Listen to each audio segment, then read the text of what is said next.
Hello friends, welcome to K Guru academy. இந்த video பதிவில் நம்ம பார்க்க போகிறது என்ன அப்படின்னா, 6ஆம் வகுப்பு 3வது பருவத்தில் உள்ள முதல் இயர்ல இருந்து டோட்டலாக ஒரு 25 கொஷின்ஸ் வந்து பார்க்க போகிறோம். ஓகேவா? ஸோ இந்த லைவ் டெஸ்ட்டை ஃபுல்லாக அட்டன் பண்ணுங்க. நீங்கள் பார்க்கக்கூடிய இந்த 25 கொஷினும் உங்களுக்கு நியூ சிலபஸை பேஸ் பண்ணி இருக்குது. அதாவது டிஎன்பிஎஸ்சியில் புதிதாக மாற்றப்பட்ட அந்த சிலபஸை பேஸ் பண்ணி இருக்கும். அதனால உங்களுக்கு இந்த வீடியோ பதிவு ரொம்ப பயனுள்ளதாக இருக்கும். ஓகேவா? ஸோ இந்த லைவ் டெஸ்ட்டை நீங்கள் அட்டன் பண்ணுறது மூலமாக இந்த 6th 3rd டேர்மில் உள்ள ஃபர்ஸ்ட் யூனிட்டை எந்த அளவுக்கு நீங்கள் படிச்சிருக்கீங்க, நியூ சிலபஸ்க்கு நீங்கள் தயாராக இருக்கீங்களா அப்படிங்கிற அந்த நிறைய விஷயங்களை உங்களால் தெரிஞ்சுக்க முடியும். ஸோ வந்து வீடியோ பதிவை முழுமையாக பாருங்கள். ஓகேவா? அண்ட் ஃபர்ஸ்ட் டைம் நம்ம சேனலில் வீடியோ பார்க்குறீங்க அப்படின்னா கண்டிப்பாக சப்ஸ்கிரைப் பண்ணிக்கோங்க. அந்த பெல்லை கிளிக் பண்ணி ஆல் அப்படிங்கிறத செட் பண்ணிக்கோங்க. அப்போ தான் நம்ம போடக்கூடிய அடுத்தடுத்த வீடியோஸோட நோட்டிஃபிகேஷன்ஸ் எல்லாம் உங்களுக்கு மிஸ் ஆகாமல் வரும். ஓகேவா? அண்ட் இதுக்கு முன்னாடி ப்ரீவியஸ் லைவ் டெஸ்ட்லாம் நீங்கள் அட்டன் பண்ணலை அப்படின்னாலும் நான் அந்த லைவ் டெஸ்ட்டோட பிளேலிஸ்ட்டை வந்து டிஸ்கிரிப்ஷனில் லிங்க் கொடுத்துருக்கேன். ஸோ நீங்கள் அதையும் செக் பண்ணி பாருங்கள். எல்லா யூனிட்டுக்கும் நம்ம 25 கொஷின்ஸ் வந்து லைவ் டெஸ்ட் ப்ரொவைட் பண்ணியிருக்கோம். ஓகேவா? அண்ட் இன்னொரு விஷயம் என்ன அப்படின்னா, இந்த 25 கொஷின்னா 25 கொஷின் மட்டும் நம்ம இந்த வீடியோ பதிவில் பார்க்க போகிறது இல்லை. இது ரிலேட்டடாக இருக்கக்கூடிய மற்ற பாயிண்ட்ஸையும் முடிஞ்ச வரை நான் உங்களுக்கு ரீகால் பண்ணி தருவேன். ஓகேவா? ஸோ வந்து டெஸ்ட்குள்ளே போயிடலாம். எல்லாரும் கையில் ஒரு பேப்பர் பேனா வச்சுக்கோங்க. ஒவ்வொரு கொஷினுக்கும் என்ன ஆன்சர் அப்படிங்கிறத நோட் பண்ணிட்டே வாங்க. வீடியோவோட முடிவில் இந்த 25க்கு நீங்கள் எத்தனை மார்க் வந்து கரெக்டாக, அதாவது எத்தனை கொஷின்ஸ் ஆன்சர் பண்ணியிருக்கீங்க அப்படிங்கிறத உங்களோட மார்க்ஸாக கன்வெர்ட் பண்ணி நீங்கள் கமெண்ட்ஸில் கொடுக்கலாம். கண்டிப்பாக அதை நான் செக் பண்ணுவேன். ஓகே, சரி. ஓகே ஃப்ரெண்ட்ஸ், டைம் வேஸ்ட் பண்ணாமல் நம்ம கொஷினை பார்த்துடலாம். ஓகே, உங்களுக்கான ஃபர்ஸ்ட் கொஷின், கவிஞாயிறு என்ற அடைமொழியை பெற்றவர் யார்? அதாவது ஒவ்வொரு கவிஞர்களுக்கும் அடைமொழி அப்படிங்கிறது ரொம்ப ரொம்ப முக்கியம். ஸோ இப்போ நம்ம யூனிட் வைஸ் பார்த்துட்டு இருக்கிறதுனால அந்தந்த யூனிட்ல இருக்கக்கூடிய கவிஞர்களை பற்றி தான் பார்க்குறோம். ஆனால் டோட்டலாக ஓவரால் டெஸ்ட் அப்படின்னு வரும்பொழுது கவிஞர்களையும் அவர்களுடைய அடைமொழியையும் கொடுத்து பொருந்தாத இணை கூட கேட்கலாம். ஓகேவா? உதாரணத்துக்கு பாவலரேறு, பெருஞ்சித்திரனார், புரட்சி கவி, இங்கே பாரதியார், பாவேந்தர், பாரதிதாசன், அப்புறம் வந்து கவிஞாயிறு, இப்படி உங்களுக்கு கொடுத்துட்டு இதில் எது பொருந்தாதது, எது சரியானது அப்படி கூட கேட்கலாம். ஸோ இதில் எது தப்பா இருக்கு, பொருந்தாத இணை என்னென்ன, 2-3 இணை கொடுத்து கூட கீழே ஆப்ஷன் அந்த மாதிரி செட் பண்ணலாம். ஸோ எப்படி அது கொஷின் வேணாலும் அதில் ஃப்ரேம் பண்ணலாம். ஸோ வந்து இந்த ஃபர்ஸ்ட் கொஷின் வந்து ரொம்ப முக்கியமான ஒரு டாபிக் தான். ஓகேவா? அடைமொழி. கவிஞாயிறு என்ற அடைமொழியை பெற்றவர். Very good. Desika Vinayaganar, Radhakrishnan, Durairasu, Devaneya Pavanar. Okay, இந்த கொஸ்டினுக்கான ஆன்சர் ஆப்ஷன் பி, ராதாகிருஷ்ணன். அதாவது தாரா பாரதி அப்படின்னு சொல்லி படிச்சிருப்பீங்க இல்லையா? அவரை தான் நம்ம என்னன்னு சொல்றோம், கவிஞாயிறுன்னு சொல்றோம்.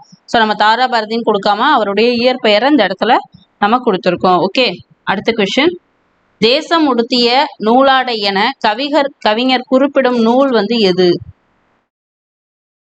கவிஞர்னு இந்த இடத்துல இருக்கிறது யார சொல்லியிருக்கோம் அப்படின்னா தாரா பாரதியை தான் சொல்லியிருக்கோம். ஓகேவா?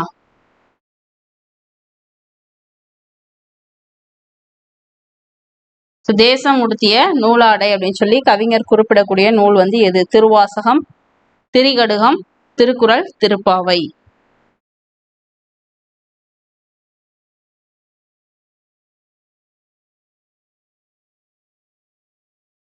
நம்மளுடைய சொன்ன திருக்குறள் தான். ஓகேவா? ஒவ்வொரு யூனிட்டையும் நியூ சிலபஸை பேஸ் பண்ணி எப்படி படிக்கணும் அப்படிங்கிற அந்த ஒரு வீடியோ பதிவு நம்ம போட்டிருக்கோம். லெசன் வைஸும் இலக்கணத்தையும் தனித்தனியாக டீச் பண்ணி உங்களுக்கு யூனிட் வைஸ் ப்ரொவைட் பண்ணியிருக்கோம்.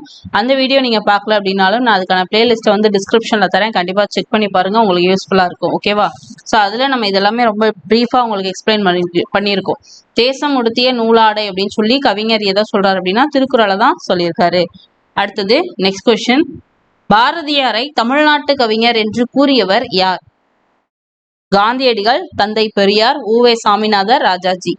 யார் வந்து பாரதியார தமிழ்நாட்டு கவிஞர் அப்படின்னு சொன்னாரு?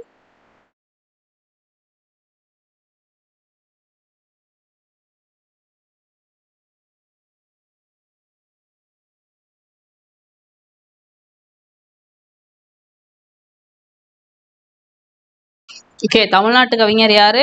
பாரதியார். இவர் தமிழ்நாட்டு கவிஞர்னு சொன்னது யார் அப்படின்னா கண்டிப்பா காந்தியடிகள் கிடையாது. காந்தியடிகள் என்ன சொல்லியிருப்பாரு? இவரை பத்திரமா பாதுகாத்து வைங்க அப்படின்னு தான் சொல்லியிருப்பாரு. சரியா? ஸோ இதுல இவர் தமிழ்நாட்டு கவிஞர்னு சொன்னது யாருன்னா ராஜாச்சி. Okay, option D. அடுத்த கொஸ்டின், காந்தியடிகள் டேஷ் அடி நிழலில் இருந்து தமிழ் கற்க வேண்டும் என்று விரும்பினார். காந்தியடிகள் வந்து யாருடைய நிழல்ல இருந்து தமிழ் கற்றுக்கொள்ளணும் அப்படின்னு நினைச்சாரு, கற்றுக்கொள்ளணும்னு நினைச்சார்? உவே சாமிநாதர், தாராபாரதி, பாரதியார், நாமக்கல் கவிஞர். யாருடைய தமிழ் புலமையை பார்த்து அவர் வியந்து இந்த மாதிரி சொல்லியிருப்பார்? Very good, very good.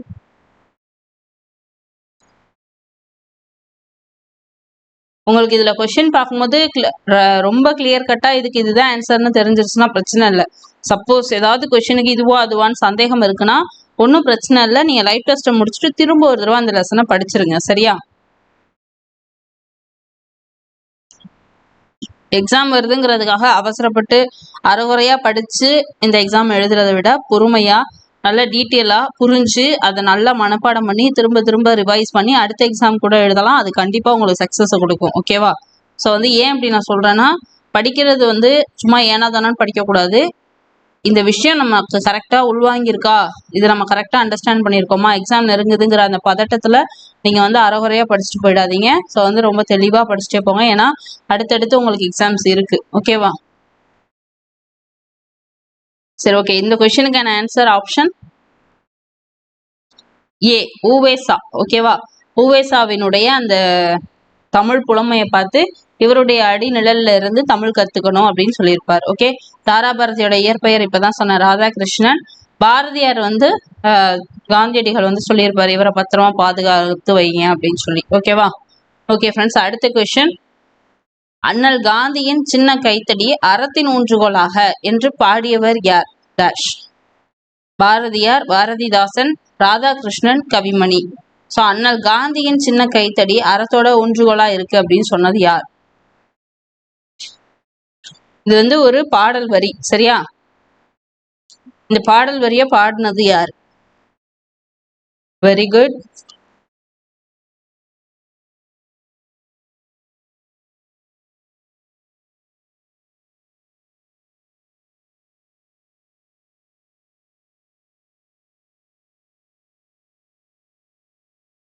Okay, இந்த கொஸ்டினுக்கான ஆன்சர் வந்து ஆப்ஷன் சி, ராதாகிருஷ்ணன். ஓகேவா? தாராபாரதி இருக்கார் இல்லையா, அவர் தான் அந்த பாடல்ல இந்த மாதிரி பாடியிருப்பார். காந்தியடிகளுடைய அந்த கைத்தடி வந்து அறத்தோட ஊன்றுகோலா இருக்கு அப்படின்னு சொல்லிட்டு. ஓகே, அடுத்த கொஸ்டின் பொறுத்துக. ஸோ இங்க இருக்கக்கூடிய இந்த நிகழ்வுகளை சரியான ஆன்சரோட பொருத்தி என்ன ஆன்சர் வரும் அப்படின்னு சொல்லுங்க. ஓகேவா?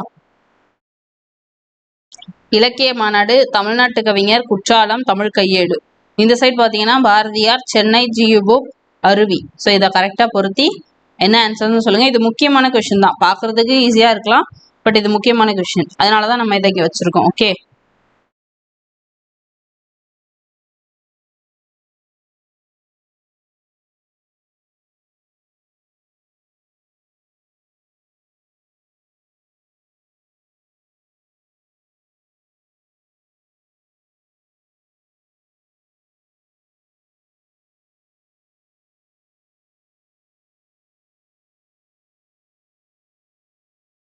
சரி, ஓகே. இலக்கிய மாநாடு வந்து எங்க நடந்தது? சென்னையில நடந்தது. அது எந்த வருஷம் அப்படின்னு தெரியும்னா அது ஆன்சர்ல கொடுங்க. ஓகேவா? தமிழ்நாட்டு கவிஞர் யாரு? பாரதியார். அப்ப 2 1 வந்துச்சு. குற்றாலம் வந்து ஒரு அருவி. ஸோ 4. தமிழ் கையேடு யார் எழுதுனா? ஜியு போப் வந்து எழுதியிருப்பார். ஓகேவா? 2 1 4 3 இருக்கக்கூடியது ஆப்ஷன் பி தான் இதனுடைய ஆன்சர். ஓகே, அடுத்த கொஸ்டின், டேஷ் நடைபெற்ற போரில், அதாவது எங்கு நடைபெற்ற போரில் முத்துவடுகநாதர் ஆங்கிலேயரால் நயவஞ்சகமாக கொல்லப்பட்டார்? ராமநாதபுரம், சிவகங்கை, திண்டுக்கல், காளையார்கோவில். எந்த இடத்துல நடைபெற்ற போர்ல முத்துவடுகநாதர் வந்து ஆங்கிலேயர்கள், அதாவது பிரிட்டிஷாரால் நயவஞ்சகமாக கொல்லப்பட்டார்?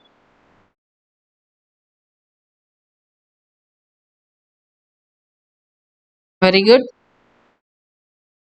ஸோ இந்த கொஸ்டினுக்கான ஆன்சர் வந்து ஆப்ஷன் டி, காளையார் கோவில் தான். சரியா? ஸோ இப்போ இதில் ஆப்ஷனில் இருக்கக்கூடிய மற்ற இடங்களை பற்றியும் லைட்டாக பார்த்துடலாம். ஓகே, ஸோ இப்போ ராமநாதபுரம்னும் பொழுது யாருடைய அது ரிலேட்டடான பாயிண்ட்னும் பொழுது வேலுநாச்சியார் அவர்கள் அவங்க அப்பா வந்து ராமநாதபுர மன்னரா இருந்திருப்பார். ஓகேவா? ஸோ வேலுநாச்சியார் ராமநாதபுரத்துல தான் பிறந்திருப்பாங்க. அடுத்தது சிவகங்கை அப்படிங்கும் பொழுது யார் ரிலேட்டடா வருது அப்படிங்கிறத கமெண்ட்ஸ்ல கொடுங்க. அண்ட் இன்னொரு விஷயம், இந்த திண்டுக்கல் அப்படின்னும் பொழுது என்ன பண்ணியிருப்பாங்க, சிவகங்கையை வந்து அவங்க இழந்திருப்பாங்க இல்லையா, அவங்க கணவர் இறந்ததுக்கு அப்புறமா. நானே சொல்லிட்டேன்னா சரி பரவாயில்ல. சிவகங்கையை வந்து அவங்க இழந்திருப்பாங்க. ஸோ அதனால என்ன பண்ணுவாங்கன்னா, திண்டுக்கல்ல வந்து மறைஞ்சு ஒரு கூட்டமைப்பை உருவாக்கி ஸோ படையை திரட்டி என்ன பண்ணுவாங்க, அதுக்கப்புறமா ஃபர்ஸ்ட் காளையார் கோயிலை மீட்பாங்க, அதுக்கப்புறமா சிவகங்கையை மீட்பாங்க. இதுதான் அந்த ஒரு ஸ்டோரி ஷார்ட்டா சொல்லணும்னா. ஓகேவா? ஸோ இதுதான் அந்த இடம் ரிலேட்டடா இருக்கக்கூடிய பாயிண்ட்ஸ். ஓகே, அடுத்த கொஸ்டின். சிவகங்கை கோட்டை கதவுகள் டேஷ் திறக்கப்படும் என்று வேலுநாச்சியார் கூறினார். அதாவது எந்த தினத்துல சிவகங்கை கோட்டையினுடைய அந்த கதவுகள் வந்து திறக்கப்படும் அப்படின்னு சொல்லியிருப்பாங்க. விஜயதசமி திருநாள், வைகாசி முழு நிலவு நாள், தை முதல் நாள், சதுர்த்தி நாள். ஸோ எந்த நாள்ல இந்த கோட்டை கதவுகள் வந்து திறக்கப்படும்? ஸோ இங்க பாருங்க, சிவகங்கை 8வது கொஸ்டின். சிவகங்கையை இழந்து 8 ஆண்டுகள் ஆகிவிட்டன அப்படின்னு சொல்லி ஒரு ஸ்டேட்மெண்ட் வரும், ஞாபகம் இருக்கா ஸ்கூல் புக்ல? அந்த ஸ்டேட்மெண்ட் யார் சொன்னா அப்படிங்கிறதையும் கமெண்ட்ஸ்ல கொடுங்க. ஓகே, ஸோ இந்த மாதிரி தான் ஒரு விஷயம் படிக்கும் பொழுது அது ரிலேட்டடாக இருக்கக்கூடிய மற்ற பாயிண்ட்ஸை வந்து ரீகால் பண்ண ட்ரை பண்ணணும். அப்போதான் உங்களுக்கு படித்த விஷயங்கள் மறக்காம இருக்கும். ஓகே, சிவகங்கை கோட்டை கதவுகள் டேஷ் எந்த நாளில் திறக்கப்படும்? Very good, very good. இந்த கொஸ்டினுக்கான ஆன்சர் ஆப்ஷன் ஏ, விஜயதசமி திருநாள் அன்னைக்கு தான் என்னது, அந்த கோட்டையினுடைய கதவுகள் திறக்கப்படும். ஓகே, அடுத்த கொஸ்டின். இலக்கண அடிப்படையில சொற்கள் வந்து டேஷ் வகைப்படும்? 3, 5, 4, 6. அது என்னென்னு தெரியும் அப்படின்னா அதையும் சொல்லிடுங்க. ஓகேவா?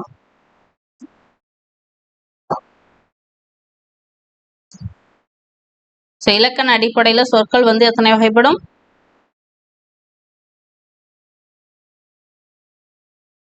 4 வகைப்படும். ஓகேவா? ஸோ அது என்னென்ன அதை நீங்க கமெண்ட்ஸ்ல கொடுங்க. ஓகேவா? எல்லாத்தையும் நானே சொல்லிட்டேன்னா அப்புறம் நீங்க ரீகால் பண்றதுக்கு பாயிண்ட்ஸ் எல்லாம் போயிடும் இல்லையா? ஓகே, அடுத்த கொஸ்டின். பொருந்தாதது எது? பாத்தீங்களா எப்படி கொஸ்டின் வருதுன்னு? பொருந்தாதது எது? ஐ, மா, மற்று, கு. இது நான் வந்து இலக்கண வீடியோ உங்களுக்கு டீச் பண்ணையிலே சொல்லியிருக்கேன். இந்த புக்கு பின்னாடி இருக்கக்கூடிய இந்த பொருந்தாத சொல் இதெல்லாம் நல்லா பாருங்க. இதுல இருந்து கொஸ்டின்ஸ் வந்து உங்களுக்கு வரும்னு. ஸோ அதுல இருந்து தான் இந்த கொஸ்டின் வந்திருக்கு. ஸோ முக்கியமான ஒரு டாபிக் அண்ட் கொஸ்டின். இதுல பொருந்தாதது எது? ஆப்ஷன் பி, மா அப்படிங்கிறது தான். ஏன்? மாங்கிறது என்னது? ஒரு உரிச்சொல். மீதி இருக்கக்கூடியதெல்லாம் இடைச்சொல். ஓகேவா?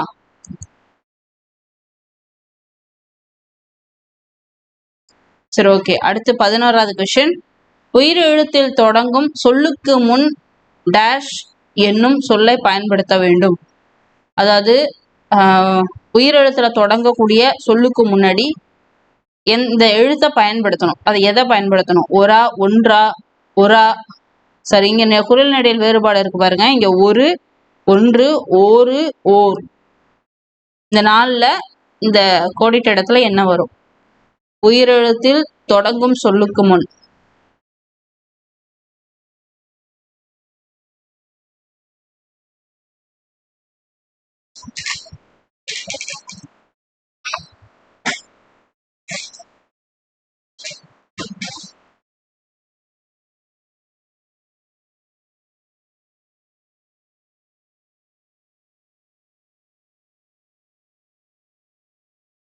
ஓகே, இந்த கொஸ்டினுக்கு பாத்தீங்க அப்படின்னா இதுக்கு ஆன்சர் வந்து ஆப்ஷன்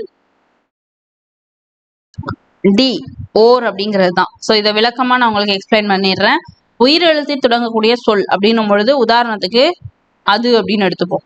சரியா? அது வேண்டாம், வேற ஏதாவது எடுத்துப்போம். அன்று அப்படின்னு எடுத்துப்போம். ஸோ இது வந்து ஒரு சொல். ஓகேவா? இந்த சொல்லுக்கு முன்னாடி உயிரெழுத்த தொடங்கக்கூடிய ஒரு சொல், இதுக்கு முன்னாடி என்ன வரணும்? அங்க ஓர் தான் வரணும். உயிரெழுத்துக்கு முன்னாடி என்ன வரணும்? ஓர் வரணும். அதுதான் இந்த கொஸ்டினோட மீனிங். புரியும்னு நினைக்கிறேன். கொஸ்டினை புரிஞ்சு அதுக்கு ஆன்சர் பண்ணுங்க. ஓகேவா? அடுத்த கொஸ்டின். பிழையற்ற தொடரை எழுதுக. ஓர் இரவும் ஒரு பகலும் சேர்ந்தது ஒரு நாள். ஒரு இரவும் ஓர் பகலும் சேர்ந்தது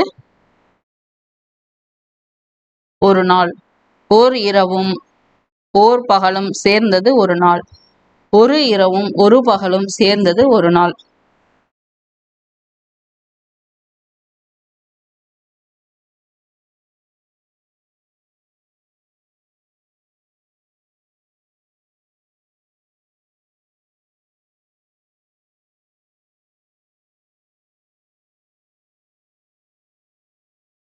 ஸோ இதில் நீங்கள் கவனிக்க வேண்டியது வந்து இந்த ஓர் ஓர் ஒரு ஒரு இதை மட்டும் பாருங்க சரியா, மற்றதை நீங்கள் கவனிக்க வேண்டாம், இதை மட்டும் பார்த்து ஆன்சர் பண்ணுங்க. ஓகே,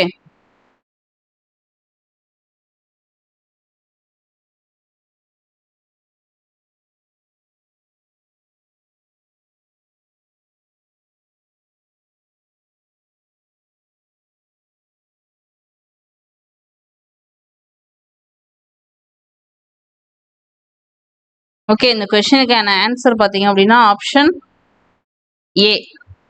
உயிரெழுத்துக்கு முன்னாடி ஓர் வரணும், உயிர்மை எழுத்துக்கு முன்னாடி ஒரு வரணும். சரி, ஓகேவா? இந்த கொஸ்டினுக்கு ஆன்சர் என்ன? Option A. ஆனால் இதில் சேர்ந்து அது அப்படின்னு தனித்தனியாக இருக்கு. நான் அதனால தான் உங்களுக்கு நான் கொஸ்டின் ரீட் பண்ணும்பொழுதே சொன்னேன், இந்த ஓர் ஒருவை மட்டும் பார்த்து ஆன்சர் பண்ணுங்க. ஓகேவா? மற்றதை கவனிக்காதீங்க அப்படின்னு ஒரு பாயிண்ட் சொன்னால் அதை கவனிச்சிங்களான்னு தெரில. ஓகே, ஸோ இந்த கொஸ்டினுக்கு கரெக்டான ஆன்சர் வந்து இந்த பிழை இல்லாதது வந்து பார்த்தீங்கன்னா ஆப்ஷன் ஏ தான். ஓகே, அடுத்த கொஸ்டின். இந்த இடத்துல சேர்ந்து அதுன்னு தனியா வந்திருக்க கூடாது, சேர்ந்ததுன்னு ஒரே தான் இருந்திருக்கணும். பட் ஆனால் பிரிச்சு கொடுத்துருக்காங்க, அது நாட் அ ப்ராப்ளம். அடுத்த கொஸ்டின், கலைச்சொல் தருக.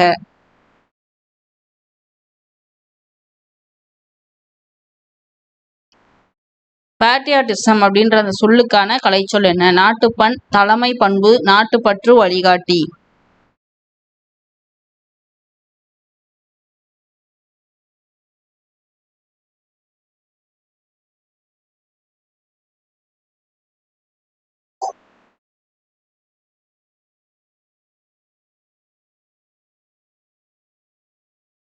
ஓகே, இந்த கொஸ்டினுக்கான ஆன்சர் வந்து ஆப்ஷன் சி, நாட்டு பற்று தான் பேட்ரியாட்டிசம்.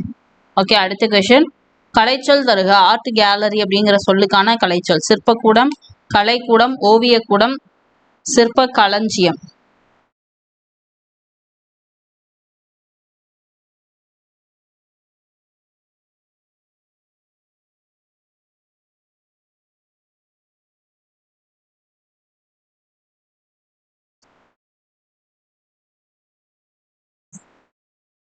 இதுக்கான ஆன்சர் வந்து ஆப்ஷன் பி, ஆர்ட் அப்படின்னும் பொழுது என்னது? கலை. ஆர்ட் கேலரினா கலைக்கூடம். ஓகேவா? அடுத்த கொஸ்டின், அகரவரிசைப்படுத்துக. பாரதம், புதுமை, பீழி, பழங்கள், பின்னிரவு. பழங்கள், பாரதம், பீலி, பின்னிரவு, புதுமை. பாரதம், பின்னிரவு, பீலி, புதுமை, பழங்கள். பழங்கள், பாரதம், பின்னிரவு, பீழி, புதுமை.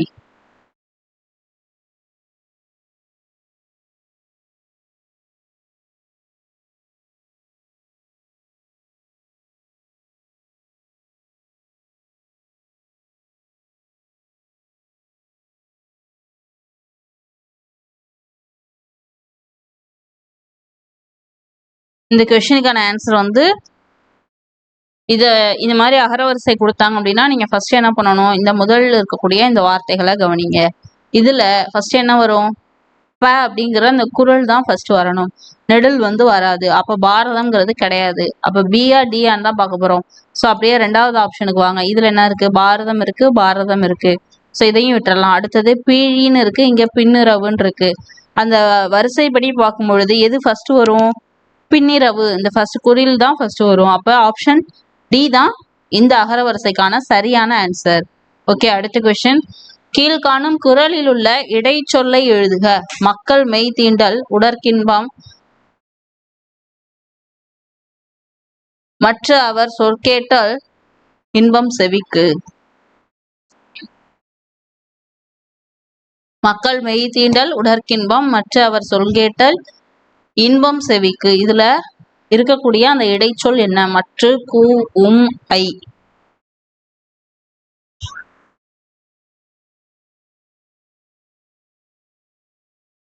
ஈஸியான கொஸ்டின் தான். மற்ற அப்படிங்கிறது தான் இதுல இருக்கு. ஆப்ஷன் ஏ தான் இந்த கொஸ்டினுக்கான ஆன்சர். அடுத்த கொஸ்டின், வேலுநாச்சியார் சிவகங்கையை மீட்ட ஆண்டு என்ன?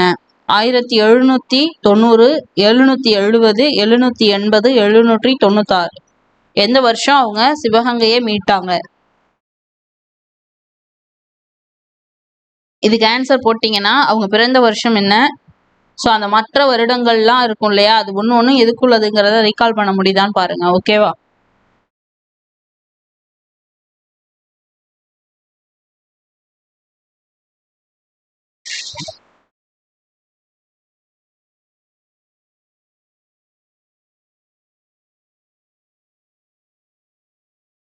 ஓகே, இந்த கொஸ்டினுக்கு ஆன்சர் வந்து ஆப்ஷன் சி 1780 தான் சிவகங்கையை மீட்டிருப்பாங்க.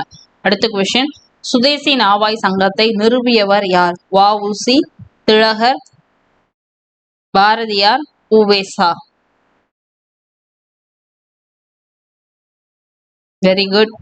சில பேர் கொஞ்சம் கன்ஃபியூஸ் ஆயிட்டீங்களோ ஆப்ஷனை பார்த்து, தப்பா போடுறீங்க.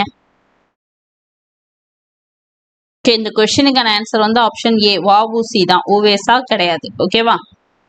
அடுத்த கொஸ்டின், இடைச்சொல்லை கண்டறிக. வளவனும் தங்கையும் மாநகர பேருந்தில் ஏறினர்.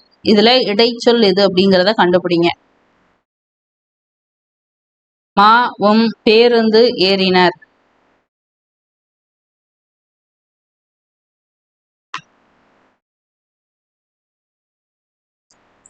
Very good. இதுல இடைச்சொல் என்னது? அப்படிங்கிறது தான் இடைச்சொல். Option B. மாநகரம், மான்றது உரிச்சொல், பேருந்து வந்து பெயர்ச்சொல், ஏறினர்ன்றது வினைச்சொல். நான் இது ஆல்ரெடி உங்களுக்கு இலக்கண வீடியோல அந்த பின்னாடி இருக்கக்கூடிய அந்த சென்டென்ஸுக்கு வந்து எது எது இடைச்சொல், எது உரிச்சொல், எது வினைச்சொல், பெயர்ச்சொல்னு சொல்லி டீச் பண்ணி கொடுத்துருக்கேன். ஓகே, ஸோ அதை பார்த்துருந்தீங்கன்னா இப்போ ஈஸியாக ஆன்சர் பண்ணியிருக்கலாம். ஓகே, அடுத்த கொஸ்டின், பிரித்து எழுதுக. ஸோ சேர்த்து எழுதுக, பிரித்து எழுதுக ரொம்ப ரொம்ப முக்கியம். அதுலேருந்து நமக்கு கொஸ்டின்ஸ் வந்து வரும். ஸோ நல்லா பார்த்துக்கோங்க. பிரித்து எழுதுக. நூலாடை அப்படிங்கிற சொல்ல பிரித்து எழுதணும்னா என்ன வரும்? நூலா பிளஸ் டை, நூல் பிளஸ் லாடை, நூலா பிளஸ் ஆடை, நூல் பிளஸ் ஆடை. ஸோ இது ஈஸியான ஒரு கொஸ்டின். இந்த லாவை நம்ம பிரித்தோம் அப்படின்னா என்ன வரும்? இல் பிளஸ் ஆ அப்படின்னு வரும். அப்போ நூல் பிளஸ் ஆடை, ஆப்ஷன் டி தான் இதனுடைய ஆன்சர். ஓகே, அடுத்த கொஸ்டின், சேர்த்து எழுதுக. எதிர் பிளஸ் ஒழிக்க இந்த சொல்ல பிரிச்சோம் அப்படின்னா என்ன வரும்? எதிர் அழிக்க, எதிர் ஒழிக்க, எதிரொலிக்க, எதிர் ஒலிக்க. இந்த கொஸ்டினுக்கான ஆன்சர் ஆப்ஷன் சி எதிர் ஒலிக்க அப்படிங்கிறது தான். ஓகேவா? இரும் சேர்ந்தா ரோவா மாறிடும். அது இந்த மாதிரி சேர்ந்தா மாறும் அப்படின்னு சொல்றோம் இல்லையா? இதெல்லாம் என்ன விதிப்படி? உடல் மேல் உயிர் வந்து ஒன்றுதல் அப்படிங்கிற அந்த விதிப்படி. ஓகேவா? அடுத்த கொஸ்டின், பொருள் தருக. மெய் அப்படிங்கிற சொல்லுக்கான பொருள் என்ன? உண்மை, இல்லை, வாசல், எழுத்து.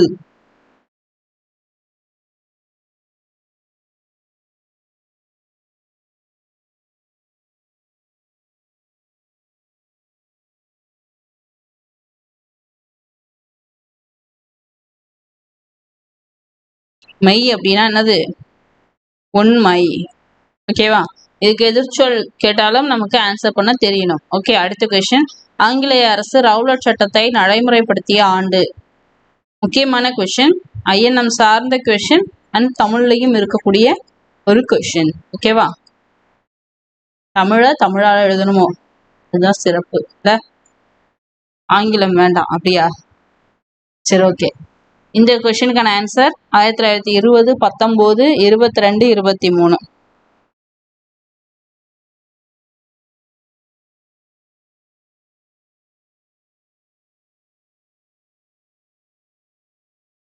சரி, ஓகே. இந்த கொஸ்டினுக்கான ஆன்சர் ஆப்ஷன் பி 1919. ஸோ இதை எதிர்த்து தான் காந்தியடிகள் போராட்டங்கள் நடத்தியிருப்பார். ஓகேவா? அடுத்த கொஸ்டின், உயிர்மை எழுத்தில் தொடங்கும் சொல்லுக்கு முன் டேஷ் என்னும் சொல்லை பயன்படுத்த வேண்டும். இது வந்து ஐஃபன் கிடையாதுப்பா, ஒரு டேஷ், பெரிய டேஷ் இருக்கதான் நினச்சிக்கோங்க. பயன்படுத்த வேண்டும். அது, இது, எது, அஃது. நம்ம முன்னாடியே பார்த்தோம். என்ன பார்த்தோம்? உயிர்மை எழுத்துல உயிரெழுத்துல தொடங்கக்கூடிய அந்த சொல்லுக்கு முன்னாடி என்ன பயன்படுத்தணும்னு பார்த்தோம்?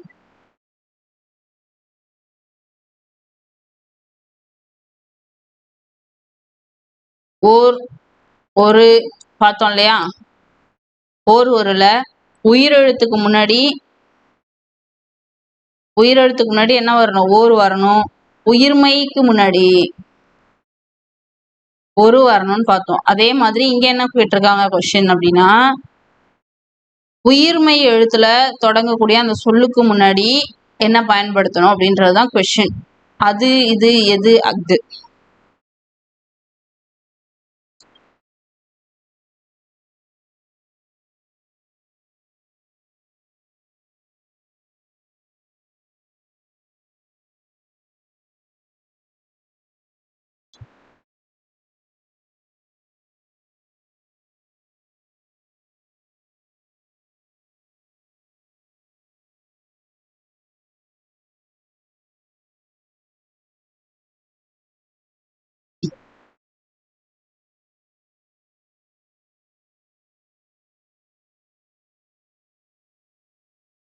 ஸோ இந்த உயிர்மை எழுத்து அப்படின்னும் பொழுது என்ன, உதாரணத்துக்கு கடல்னு வச்சுப்போம். கடல்னா அதுக்கு முன்னாடி என்ன வரணும், இங்கே உயிர்மை எழுத்து இருக்கிறதுனால நம்ம அதுன்ற சொல்ல பயன்படுத்துவோம். ஸோ இந்த கொஸ்டினுக்கான ஆன்சர் ஆப்ஷன் ஏ. ஓகேவா. சப்போஸ் இந்த இடத்துல அன்று அப்படின்னு இருக்குன்னா நம்ம இங்க என்ன பயன்படுத்துவோம்னா, இங்க உயிரெழுத்து இருக்கிறதுனால இந்த இடத்துல அஃது அப்படிங்கிற சொல்ல பயன்படுத்துவோம். ஓகேவா. ஸோ வந்து கன்ஃபியூஸ் ஆகக்கூடாது, ரொம்ப தெளிவா பார்த்துக்கணும். ஓகேவா. அடுத்த கொஸ்டின், காந்தியடிகளிடம் உடை அணிவதில் மாற்றத்தை ஏற்படுத்திய ஊர் டேஷ். தஞ்சாவூர், குற்றாலம், மதுரை, கானாடுகாத்தான்.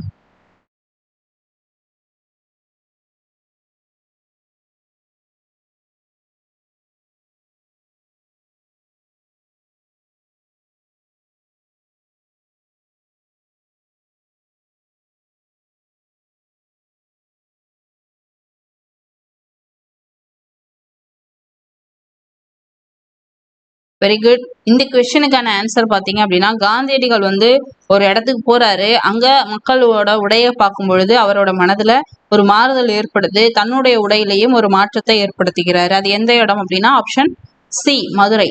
மதுரைக்கு இன்னொரு இடத்துக்கும் மற்றவர்கள் அழைச்சிருப்பாங்க, ஆனா காந்தியடிகள் போக மறுத்திருப்பாரு. அது எந்த இடம், எந்த இடம், மீனாட்சி அம்மன் கோவில். ஓகேவா. அடுத்தது இன்னொரு ஒரு அருவி, என்ன அருவி, குற்றால அருவி. இந்த குற்றால அருவிலையும் காந்தியடிகளை குளிக்கிறதுக்கு கூப்பிட்டுருப்பாங்க. பட் ஆனா அதுக்கும் காந்தியடிகள் வந்து போக மறுத்திருப்பாரு. பட் ஆனா இந்த ரெண்டு இடத்துக்குமே அடுத்த முறை வரும்பொழுது போயிருப்பாரு. ஓகேவா. ஸோ அந்த ஜாதிய கொடுமைகள்லாம் தீர்ந்ததுக்கு அப்புறமா, மாறினதுக்கு அப்புறமா காந்தியடிகள் அந்த இடங்களுக்கு விசிட் பண்ணியிருப்பார். ஓகேவா. சரி, ஓகே ஃப்ரெண்ட்ஸ், இப்போ நம்ம டோட்டலா ஒரு 25 கொஸ்டின்ஸ் வந்து பார்த்துருக்கோம். எது 6th தேர்ட் டேர்ம்ல இருக்கக்கூடிய ஃபர்ஸ்ட் யூனிட். என்னடா ஒண்ணு கோணலா போகுது, ஃபர்ஸ்ட் யூனிட். ஓகேவா. இந்த இதுல இருந்து டோட்டலா ஒரு 25 கொஸ்டின் நியூ சிலபஸை பேஸ் பண்ணி இப்போ நம்ம பார்த்துருக்கோம். ஸோ இந்த 25 கொஸ்டினுக்கு நீங்க எத்தனை கொஸ்டின் ஆன்சர் ரைட்டா போட்டீங்க அப்படிங்கிற உங்களோட மார்க்ஸை கமெண்ட்ஸ்ல லீவ் பண்ணுங்க. சப்போஸ் ஏதாவது பாயிண்ட்ஸ் தரலனாலும் ஒன்றும் பிரச்சனை இல்லை, திரும்ப ஒரு தடவை போயிட்டு அந்த போர்ஷன் எடுத்து தெளிவா படிச்சிருங்க. ஓகே.